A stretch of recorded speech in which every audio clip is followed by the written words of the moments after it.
തിരുവനന്തപുരം വർക്കലയിലെ ഇറച്ചി വ്യാപാര കേന്ദ്രത്തിൽ മോഷണം നടത്തിയ 2 പേർ പിടിയിൽ.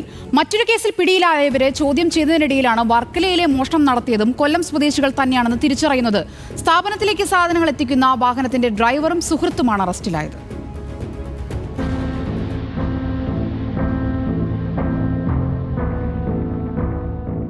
തിരുവനന്തപുരം വർക്കല വടശ്ശേരിക്കോണം പള്ളിക്ക് സമീപം പ്രവർത്തിക്കുന്ന ഇറച്ചിക്കോഴി വിൽപ്പനശാലയിലാണ് മോഷണം നടന്നത്.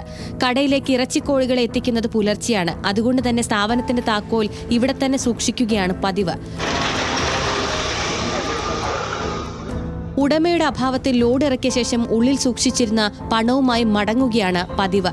ഈ വിവരം ലോഡുമായി വരുന്ന വാഹനത്തിന്റെ ജീവനക്കാർക്ക് അറിയാം. പതിവ് പോലെ നവംബർ 1 പുലർച്ചെ ലോഡുമായി വരുന്ന വാഹനം കടയിലെത്തുന്നതിന് മുൻപേ വാഹനത്തിന്റെ സ്ഥിരം ഡ്രൈവർ തന്റെ സുഹൃത്തുമായി ആദ്യം കടയിലെത്തി കട തുറന്ന് 10,500 രൂപ മോഷ്ടിക്കുകയായിരുന്നു.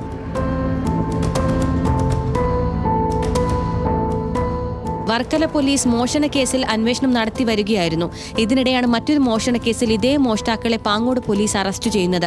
തുടർന്ന് നടത്തിയ ചോദ്യം ചെയ്യലിലാണ് വർക്കലയിലെ മോഷണ വിവരവും പ്രതികൾ സമ്മതിച്ചത്.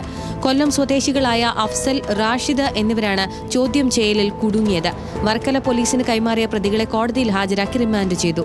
ന്യൂസ് മലയാളം, തിരുവനന്തപുരം.